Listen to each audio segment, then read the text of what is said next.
Hello student, Sunshine tuition একাডেমিতে প্রত্যেককে স্বাগত জানাই। আজ আমরা রায় অ্যান্ড মার্টিন থেকে কারেন্ট এডিশন 2024 বর্তমান যেটা চলছে সেখান থেকে আমরা অষ্টম শ্রেণীর ইতিহাস যে বিভিন্ন স্কুলের প্রিভিয়াস ইয়ার কোশ্চেনগুলো দেওয়া আছে সেগুলো আমরা একে একে সলভ করার চেষ্টা করব। আজকে আমরা প্রথম সেট বা প্রথম স্কুল যেটা দেওয়া আছে সেটাকে সমাধান করব। দেখো, 1 নম্বরে তোমাদের Balurghat high school previous year কোশ্চেনপত্র দিয়েছে। তো এটাকে আমি আগে থেকেই বেশ কিছুটা সমাধান করে রেখেছি, আর যেগুলো বইয়ের মধ্যে উত্তর লেখা সম্ভব নয় সেগুলো আমি পেজ নম্বর লিখে রেখেছি এবং তোমাদেরকে বলেও দেবো। আর যতটা আমার কাছে রেফারেন্স বই আছে সেখান থেকে আমি কিছু কিছু উত্তর দেখিয়ে দেওয়ার চেষ্টা করব। তারপরেও যদি তোমাদের কোনো সমস্যা হয় আমাকে মেসেজ করো, আমি আমার দিক থেকে যতটা সাহায্য করার অবশ্যই করব। দেখো, প্রথমে দিয়েছে শূন্যস্থান পূরণ, ঠিক আছে। 1 নম্বর কোশ্চেন, মহলবাড়ি ব্যবস্থা চালু হয়েছিল ড্যাশ উত্তর ও উত্তর পশ্চিম ভারতে। এটা হবে কারেক্ট অ্যান্সার, ঠিক আছে। তারপরটা দেখো, ঔপনিবেশিক ভারতে প্রথম পাটের কারখানা চালু হয়েছিল ড্যাশ। এটা হবে অবশ্যই রিষড়াতে, যেটা আমাদের পশ্চিমবঙ্গে অবস্থিত। দেশের সম্পদ দেশের বাইরে চলে যাওয়াকে কি বলে? আমাদের দেশের সম্পদ যদি আমাদের দেশের বাইরে চলে যায় সেটাকে অবশ্যই বলে সম্পদের বহির্গমন, ঠিক আছে। তারপরে দেখো 4 নম্বর কোশ্চেন বলছে, নরমপন্থীদের দাবি ছিল সিভিল সার্ভিস পরীক্ষায় বসার বয়স করতে হবে। মানে নরমপন্থী যে নেতারা ছিল তাদের একটা কি দাবি ছিল, সিভিল সার্ভিস পরীক্ষায় বসার বয়স করতে হবে কত বছর? সর্বনিম্ন হচ্ছে 23 বছর, ঠিক আছে। তারপরে নেক্সট কোশ্চেন বা 5 নম্বর, একের দাগের 5 নম্বর কোশ্চেন হচ্ছে, অর্থনৈতিক জাতীয়তাবাদের প্রবক্তা ছিলেন দাদাভাই নৌরোজি। তারপরে দেখো 2 নম্বর কোশ্চেন বলেছে পূর্ণ বাক্যে উত্তর দাও। অবশ্যই এগুলোকে পুরো বাক্যে উত্তর দেওয়ার চেষ্টা করবে, বা চেষ্টা করবে মানে কি পুরো বাক্যে উত্তরটা দেবে, শুধুমাত্র যে উত্তরটা লিখে দেবে তা করবে না, পুরো বাক্যে লিখবে, ঠিক আছে। 2 দাগের 1 নম্বর কোশ্চেন বলছে, রাউতওয়ারি বন্দোবস্ত কারা প্রবর্তন করেন? এটা প্রশ্নটা এইভাবে লিখবে, রাউতওয়ারি বন্দোবস্ত প্রবর্তন করেন থমাস মন্ডো ও আলেকজান্ডার রিড। নেক্সট কোশ্চেন হচ্ছে, আগ্রিকালচারিস্ট রিলিফ অ্যাক্ট কত সালে চালু হয়? আগ্রিকালচারিস্ট রিলিফ অ্যাক্ট চালু হয়েছিল 1879 সালে, ঠিক আছে। তারপরে নেক্সট কোশ্চেন হচ্ছে, সতীদাহ প্রথা কে নিষিদ্ধ করেন? সতীদাহ প্রথা নিষিদ্ধ করেছিলেন লর্ড বেন্টিং। পাশে সালটা লিখে রেখেছি, সালটা যদি মনে থাকে দেবে, আর না মনে থাকলে জাস্ট যেটুকু উত্তর চেয়েছে সেটুকুই দেবে। 1829, ঠিক আছে। সতীদাহ প্রথা নিষিদ্ধ করেন লর্ড বেন্টিং 1829 সালে। তারপরে নেক্সট কোশ্চেন হচ্ছে, সত্যাত্মপ্রকাশ গ্রন্থটি কার লেখা? সত্যাত্মপ্রকাশ গ্রন্থটি লেখা হলো স্বামী দয়ানন্দ সরস্বতী, ঠিক আছে। তারপর নেক্সট কোশ্চেন, নাট্যাভিনয় নিয়ন্ত্রণ আইন কে চালু করেন? নাট্যাভিনয় নিয়ন্ত্রণ আইন কে চালু করেন? উত্তরটা হবে লর্ড নর্থব্রুক। এটাও পাশে সাল লিখে রেখেছি 1876 সালে, ঠিক আছে। তারপরে দেখো 3 নম্বরের কোশ্চেন তোমাদের 2 অথবা 3টি বাক্যে উত্তর করতে বলেছে। একটা কোশ্চেনে 2 নম্বর করে আছে।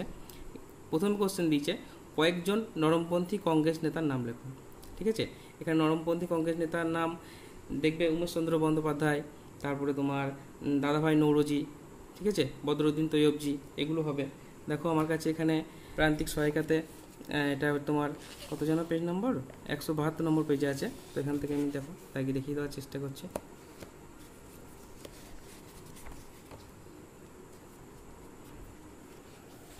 এ দেখো নরমপন্থী কংগ্রেস, জাতীয় কংগ্রেসের 20 বছর, এখানে যা চাই নরমপন্থী বলা হয়। তো এইখানে এই পর্বের নেতাদের মধ্যে অন্যতম কে ছিলেন? সুরেন্দ্রনাথ বন্দ্যোপাধ্যায়, উমেশচন্দ্র বন্দ্যোপাধ্যায়, দাদাভাই নৌরোজি প্রমুখ। তো এগুলোর মধ্যে যে কোনো 2টো নাম তোমরা লিখবে, ঠিক আছে। তারপরে দেখো নেক্সট কোশ্চেন দিয়েছে, সূর্যাস্ত আইন কি? এটাও তোমার প্রান্তিকের বই আছে 103 পাতায়, ঠিক আছে। আমার কাছে যদিও এটা পুরনো বই, আগের বছরকার, দেখবে নতুন বইয়ে কিছুটা হয়তো পেজ ডিফারেন্স হতে পারে, একটু খুঁজে নেওয়ার চেষ্টা করবে, না পেলে আমাকে বলবে মেসেজে, আমি উত্তর দেওয়ার চেষ্টা করবো। দেখো সূর্যাস্ত আইনে এটা লিখলেই হবে। চিরস্থায়ী বন্দোবস্তের একটি জরুরি শর্ত ছিল নির্দিষ্ট দিনে কোম্পানিকে তার প্রাপ্য রাজস্ব মিটিয়ে দিতে হতো।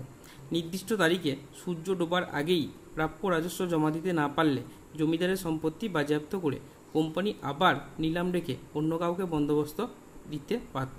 এটি সূর্যাস্ত আইন নামে পরিচিত। 2 নম্বর আছে, এটুকু লিখলেই হবে, ঠিক আছে। এছাড়া তোমাদের এটা দেখবে বইয়েও আছে। দেখি আমার কাছে বইয়ের পেজ নম্বরটা না লেখা নেই, দেখে নেবে, ঠিক আছে। তারপরে দেখো, তারপরে কোশ্চেন দিচ্ছে, বাংলা ভাষায় প্রকাশিত প্রথম মাসিক পত্রিকাটির নাম কি? এই পত্রিকাটির সম্পাদক কে ছিলেন? এখানে 2টো কোশ্চেন এক এক করে দিয়েছে। বাংলা ভাষায় প্রথম প্রকাশিত মাসিক পত্রিকার নাম হলো দিগদর্শন, আর এই পত্রিকার সম্পাদক ছিলেন মার্সম্যান, ঠিক আছে। তারপরে দেখো নেক্সট কোশ্চেন, সংক্ষেপে উত্তর দাও। 2, 3, 6 এখানে 3 নম্বর করে আছে, একটু বড় করে লিখবে, ঠিক আছে। দেখো দাক্ষিণাত্য হাঙ্গামার কারণগুলি লেখো। টেক্সট বই দেখবে 61 পেজে আছে, একটু খোঁজার চেষ্টা করবে, ঠিক আছে। আর আমার কাছে যে প্রান্তিকের বইটা আছে সেখানে 106 পেজ আছে, আমি দেখো তোমাকে দেখিয়ে দিচ্ছি, ঠিক আছে। প্রান্তিকের বই যদি কারো কাছে থাকে সেখান থেকে একটু নোটটা কালেক্ট করে নেবে। দাক্ষিণাত্য হাঙ্গামা কেন হয়েছিল, আর এখানে তোমাকে প্রশ্ন দিচ্ছে দাক্ষিণাত্য হাঙ্গামার কারণ, এটাই লিখবে। এ দেখো বিদ্রোহের কারণ আছে, পুরোটা একটু যদি বই থাকে তো সেখান থেকে একটু দেখে নেবে, আর যদি না থাকে ভিডিওটাকে একটু পজ করে এটা লিখে নেওয়ার চেষ্টা করবে, ঠিক আছে। কেমন? তারপরে নেক্সট কোশ্চেন দেখো। নেক্সট কোশ্চেন আছে কিংসফোর্ড হত্যাকাণ্ডের ঘটনাটি সংক্ষেপে বর্ণনা করো। এটা দেখবে বইয়ে 113 পেজে আছে, এটা একটু দেখে নেবে। তারপরে নেক্সট কোশ্চেন, ভারতের সমাজ ও শিক্ষা সংস্কার আন্দোলনে বীরেশলিঙ্গম পান্তুলুর অবদান আলোচনা করো। এটা বইতে তোমার 81 পৃষ্ঠায় আছে, বইটা একটু দেখে নেবে, আমার কাছে এই মুহূর্তে বইটা নেই গো। আর তোমার প্রান্তিকে আছে 147 পাতায়, 147 পাতায় আমি দেখিয়ে দিচ্ছি, খুব ভালো করে লেখা আছে। 147 পাতায় দেখিয়ে দাঁড়াও, এ দেখো একবারে ওই কোশ্চেনটাই লেখা আছে। সমাজ সংস্কারক হিসেবে বীরেশলিঙ্গম পান্তুলুর ভূমিকা লেখো। এখান থেকে এতটা লিখলেই হয়ে যাবে, ঠিক আছে। এখান থেকে এতটা লিখলেই হয়ে যাবে। দেখো, অন্ধ্রপ্রদেশের এক প্রাচীন পরিবারে বীরেশলিঙ্গম পান্তুলু জন্মগ্রহণ করেন। পান্তুলু বাংলার ব্রাহ্ম আন্দোলন দ্বারা প্রভাবিত ছিলেন। বিবেকবোধিনী নামক পত্রিকা প্রকাশ করে তিনি জাতিভেদ, অস্পৃশ্যতা, মূর্তিপুজো, বাল্যবিবাহ প্রভৃতির বিরোধিতা করেন। নারী ও শ্রমজীবী শ্রেণীর মধ্যে শিক্ষা প্রসার ও বিধবা বিবাহ চালু করার পক্ষে তিনি জনমত গড়ে তোলেন। পান্তুলুর উদ্যোগে রাজামুন্ডি শহরে প্রথম বিধবা বিবাহ সম্পন্ন হয়, তবে বিধবা বিবাহ কর্মসূচি বিশেষ সফল হয়নি, ঠিক আছে। এটা লিখলেই হয়ে যাবে। তারপরে দেখো নেক্সট কোশ্চেন কী আছে। নেক্সট কোশ্চেন তোমার 5 নম্বরের কোশ্চেন আছে, এগুলো বড় বড় কোশ্চেন। এখান থেকে 3টে কোশ্চেনের মধ্যে 1 লিখতে হবে। দেখো, ভারতীয় বস্ত্রশিল্প ধ্বংসের কারণগুলি বর্ণনা করো। ভারতীয় বস্ত্রশিল্প ধ্বংসের কারণগুলি বর্ণনা করো, এটা তোমার বইতে আছে 62 পেজে। আর এটা তো ছায়া প্রকাশনী থেকে দেখবে একটু, এটা 77 পাতায় আছে, ঠিক আছে। এ দেখো, বস্ত্রশিল্প ধ্বংসের কারণ এখান থেকে লিখলেই হবে। এটা পুরোটাই কোশ্চেন ভালো, খুব সুন্দর করে দেওয়া আছে, ঠিক আছে। ব্রিটিশ ইস্ট ইন্ডিয়া কোম্পানির আমলে দেশীয় শিল্পের অবক্ষয় বা ধ্বংসের কারণগুলি লেখো। এই দেশীয় শিল্প অবক্ষয়টা আর বস্ত্রশিল্প ধ্বংসের কারণ, এই কোশ্চেনটা সেম কোশ্চেন, তো এটাই লিখে দেবে। এটা পয়েন্ট করে খুব সুন্দর করে লেখা আছে, এগুলো লিখে দেবে এতটা পর্যন্ত। এখানে টোটাল তোমার 6টা পয়েন্ট আছে, ঠিক আছে। 5 নম্বরের কোশ্চেনের জন্য এনাফ, এটা লিখলেই হয়ে যাবে। তারপরে নেক্সট কোশ্চেন কী আছে দেখি। নেক্সট কোশ্চেন আছে দেখো, 19বিংশ শতকে ধর্মীয় সংস্কার আন্দোলনের সীমাবদ্ধতা আলোচনা করো। এটা তোমার বইতে দেখবে 82 পেজে আছে, হ্যাঁ।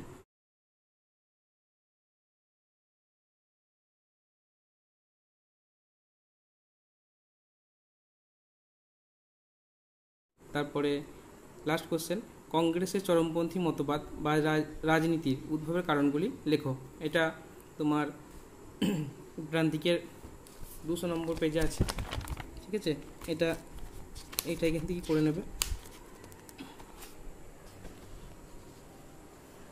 এই যে অসুবিধা হচ্ছে, দেখো, জাতীয় কংগ্রেসের চরমপন্থী মতবাদের উদ্ভবের কারণ কি, এই কোশ্চেনটা করে নেবে। 200 পেজের 15 নম্বর কোশ্চেন, ঠিক আছে। এখান থেকে করবে। এদিকে আরও আছে, একটু ভিডিওটাকে পজ করে করে প্রশ্নগুলো লেখার চেষ্টা করবে, উত্তরগুলোকে দেখে নেবে ভালো করে, এখান থেকে তৈরি করবে, ঠিক আছে। টোটাল 7খানা পয়েন্ট আছে, 7টা পয়েন্টের মধ্যে তোমার 5 নম্বরের কোশ্চেন, তো 5টা পয়েন্ট তো অবশ্যই দিতেই হবে, ঠিক আছে। তো আজকে এই পর্যন্তই। ভিডিওটা যদি তোমার একটু ভালো লেগে থাকে বা একটু উপকারে লেগে থাকে, একটা লাইক আর সাবস্ক্রাইব করে রাখবে। আমি এভাবে পরপর যে স্কুলের কোশ্চেনগুলো দেওয়া আছে সেগুলো একে একে সলভ করে ডেলি ভিডিও ছাড়তে থাকবে, ঠিক আছে। সবাই প্রত্যেকে ভালো থাকবে, সুস্থ থাকবে।